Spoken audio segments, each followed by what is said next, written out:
Okay, hello, welcome back to another game of chess. Today we're playing e4 as per usual. Our opponent responds with e5, so knight f3 here, putting pressure on that pawn, and we get a Petrov. Excellent stuff. I get to play bishop c4 here, a super... They transpose. They didn't accept my gambit, the Boden, Kieseritzky, or Frankenstein Dracula gambit. You know what? Let's play a fried liver. Let's play a fried liver, because why not? Why not? Our opponent could play a Traxler. I feel like I'm 800 again. Getting nostalgic for this beautiful opening. They play d5. Now, if they take, I'll be very happy. They play a Polerio. Everyone that plays the Polerio just knows like 500,000 moves in the Polerio. I think we go check. Here, takes, here. And then I'm fairly certain Queen f3 is a move. I'm just not sure the relevant follow-ups to Queen f3. I know Bishop e2 is the best move. Let's play Queen f3. I have a mate that played this against me once, and I vaguely remember that experience. So I'm going to play it now. The point is you can't take, because of course the rook hangs. Apart from that, I've got no idea what's going on. Queen b6 defends the pawn, which I guess was the main threat that we were going to take here. Now there must be a reason. There must be a good move here. It's nice knowing that your move is engine correct, or not necessarily engine correct, but is established at least, theoretically. And now it's kind of just my job to work out why. I do have knight c3, which defends the bishop, because if queen takes we can take, and if pawn takes we can still take the rook here. So honestly, developing a knight, solving my problem, seems like it can't be a bad move. This is extremely, extremely aggressive, extremely attacking. Now bishop b7, okay, now I actually do have to move my bishop, although... Oh no, that is just a complete blunder. Okay, nice, nice. I guess we just drop back to a4 maybe? Because you still can't push this. I think I like bishop a4. I mean, where else are we going? Not here. d3 makes no sense. f1 makes no sense because we probably want to castle quite soon. Play rook e1 and keep the attack alive. So it really has to be here, right? I mean, I don't like bishop e2. Bishop e2 might make sense, but it's not in the spirit of the attack. That's what I'll say. It's not in the spirit of the attack. Also, I'm thinking of b4 as an idea. Why? Because what are you going to do? If you take this, rook b1, and we hit the queen, we hit the bishop, I'm just thinking the b file is looking a little bit soft. And so if we see a move, for instance, I don't know, h6 here, which seems completely plausible, or bishop e7, if I play b4, oh, I guess this bishop takes. But then still rook b1 seems interesting. I'm just desperate to play b4. b4, if queen takes, we go here, and I'm pretty sure we actually just win the game. Although the knight holds the bishop, but I'm thinking we sack a rook and then take on here. It does feel right. b4, bishop takes, rook b1, and if you just castle or something, then I guess the point is that I'm threatening a3, attack the bishop while it's pinned to the queen. I'm going to play b4. This looks exciting. This feels like I'm playing the Evans Gambit, at least to a certain extent. And the point is as well, if your knight moves to a square like c4, I think we can go for some kind of bishop b3 and then line up some shenanigans here on f7. So there are definitely problems with not accepting this, because I mean the knight can't retreat here. Clearly it can't go to b3 itself, but knight c4 I do think leads to some problems. So who knows what the engine will say, but b4 seems like a nice move to me. They didn't want to take the pawn, clearly too scared of the rook b1 implications, and maybe rightfully so. I guess also after this though, this can now move with tempo on the queen, which might be a little bit less than ideal. Could I sack my knight here first? Is an interesting thought, because if I go here straight away, knight here, and you're actually just holding f7. Like, I'm not threatening anything there. So if I sack my knight on f7 straight away, perhaps? Don't let the king move? Pin this up, neither of the knights can move? I don't know what's going on. I have absolutely no idea what's going on. Maybe I should have played b5, not even a joke, I guess c4. They take. Here. What pieces can you use to defend this knight? Not the other knight, just the geometry doesn't work. You can't use this bishop. I guess you can use this bishop. Oh, well, I'm so bad at the game then. Because you can also use the queen. This knight's not going to be a problem, although if the pin remains long term, it definitely could be. I'm just not castled. Like, if I had rooks in the center and a bishop developed, I'd be very convinced. I'm now extremely unconvinced by my by my sacrifice, I'll be completely honest. I don't know. There are ideas. There are ideas. Sometimes you got to play a blunder to make things exciting. I mean, at least my opponent's doing me the honor of actually spending a long time calculating this move. They clearly don't think it's a trivial... And they don't take. So either I'm a genius or they're a moron. Likely a mixture of the two. Nice. Although actually, hold up. If I move now, there's a discovery with the...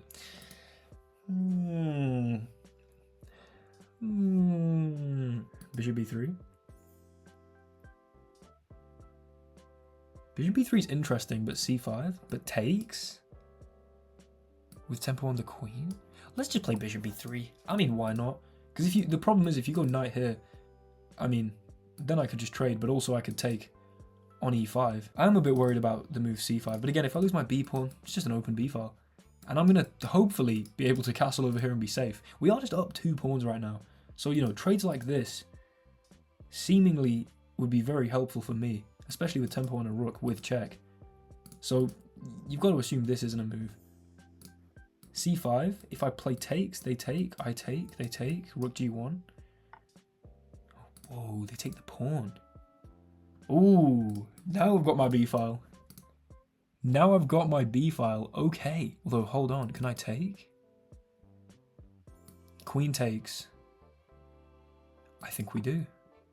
Because not only do we now remove the defender of the bishop such that this is not a resource because we just take the bishop, but after the queen takes my bishop, I believe knight takes e5 just becomes an option. And with tempo on the queen. And maybe... Oh no, not queen h5. Okay. Let's just try not to hang my queen. Although it has now been pinned to my king. Oh dear. I do have d4. Ooh. What if I just castled? You take my knight? I start crying maybe? Okay, d4 kind of has to be played, right? Let's just play d4. I mean, we're opening up the bishop. Bishop f4 might be a move. This moving and attacking my queen at the same time is definitely very concerning. But neither king's castled. And this one cannot go kingside. Okay, yeah, that's at least a little bit concerning. Although now queen h5 is actually a move. g6, we take hit. Maybe. Losing a knight on the spot. I guess if we can't go queen h5, we might as well just take the knight or something. Oh, my queen. My queen, I'm so dumb. Ah, there was knight here, of course, if they'd taken, winning their queen. So okay, yeah, I did not fall for that. I was trying to make everyone in the comments extremely irate just then. Hopefully I did that. We're just completely like, hello, through an absolute montage of tactics. I mean, I can play this with tempo. I can play this with tempo. Queen here, g6. I could take here. That seems like a very good idea. Let's just play queen h5. Because honestly, why not? Like, now I'm just... Oh, I guess because I'm opening up lines to where my king is and they have a bishop, pair, 2 rooks, and a queen still on the board. Maybe not the wisest idea. Maybe not the wisest idea. There is a check. I can play bishop d2. They can take, I can take. My king's in the center. Rook f2. I'm so finished. Why did I go for this? I could have just played queen b3 and been happy with my life. This wouldn't have been an open h-file. This wouldn't have been a check. This would have been hanging. I could have castled and lived my life so perfectly, but they don't play it. And that is extremely helpful to my just general mental health. Okay, now if we castle, rook h8, I take here. I can also just take here straight away. But then, I mean, I am going to get sourced with bishop here, unless I just play rook b1. Let's castle. Honestly, do your worst. Do your worst. I'm going to be up literally all your pawns. So, I mean, okay, checkmate me if you can. I have a knight that's stopping all the flow of the play down here. A knight, an outposted knight. This knight is the goat of the position right now. Sometimes it's hard to tell the difference between a horse and a goat, and this is certainly one of those situations. Rook here we take. I'm threatening ideas of rook b1. I could sort of anchor everything down with bishop e3 probably. I'm probably not even getting mated because they have no pawns to attack my pawns with. Maybe I should have taken and then played queen g4 because we are just 1, 2, 3 pawns up right now. Or I guess 1, 2, 3 pawns up right now if we, you know, biject the remaining pawns. So I guess the fried liver is an opening that can be played whatever elo you are supposedly. Right, rook b1. Just, I mean, we're threatening checkmate. What more do you want? This just has, I mean, rook b1 has to be the right idea. Or at least a good move. Now I can take this. Okay, I mean, do you want to give me even more pawns? Now we're threatening checkmate again, and threatening the bishop. And this stops like any running if the queen goes here. We're threatening checkmate in so many different ways. And resignation.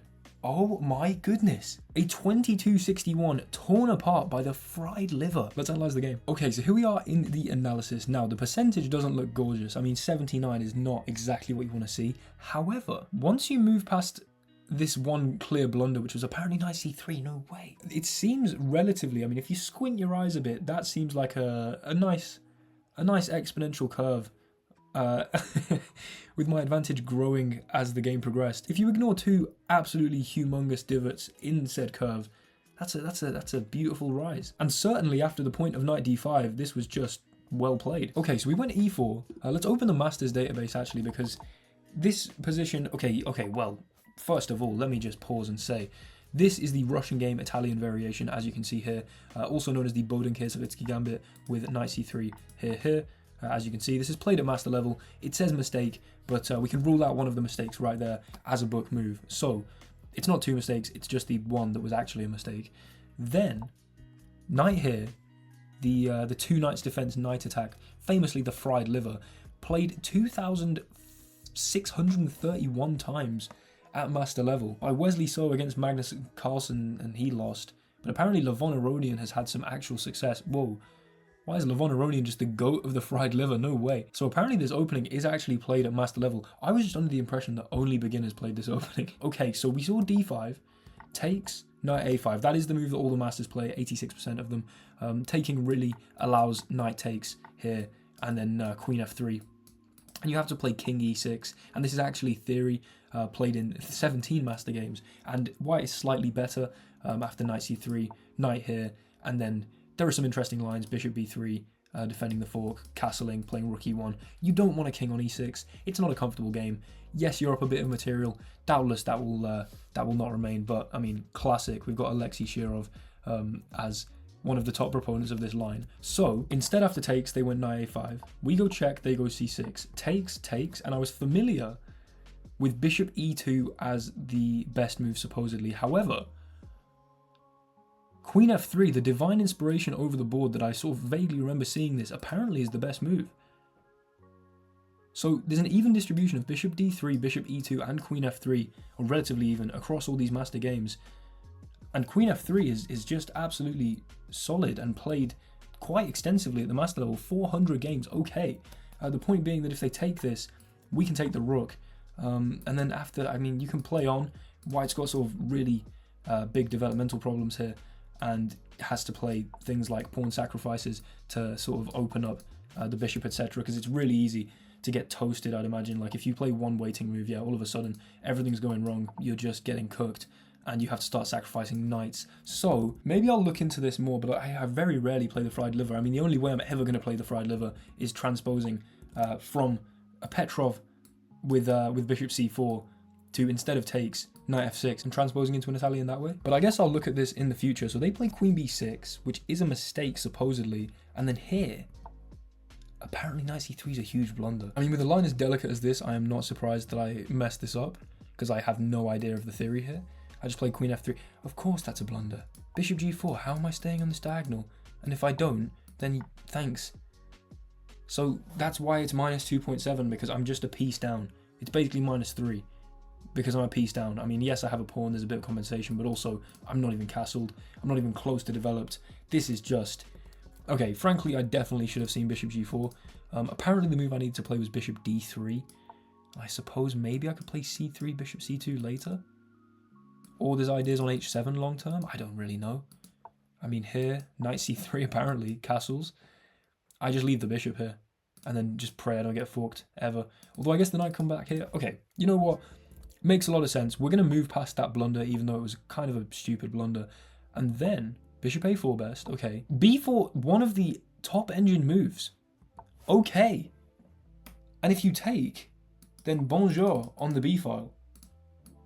And you've got a castle and then a3. Oh, yes. And if you try and like move here, then we just take this.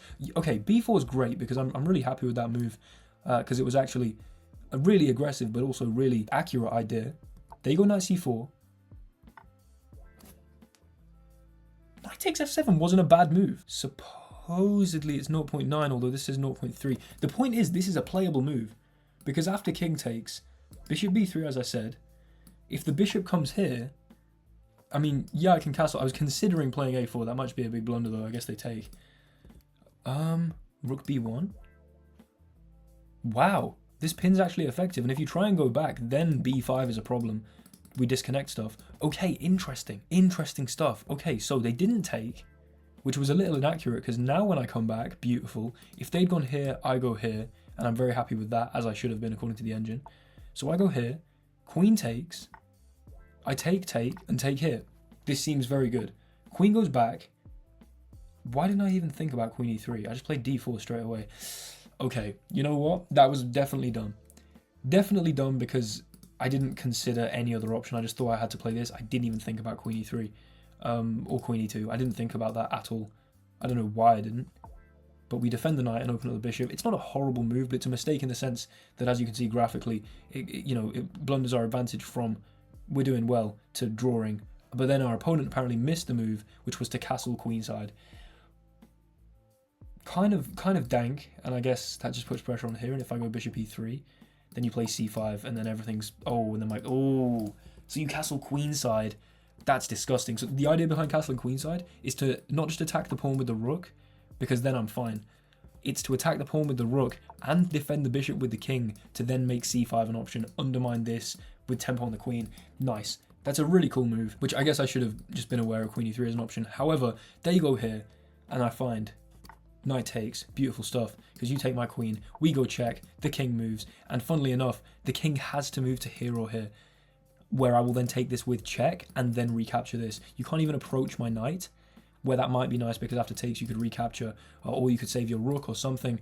No, the king would move, we'd take here, the king would move again, we'd take here, rook g1, or maybe you take back with the knight. Point is we're up like 10 points of material.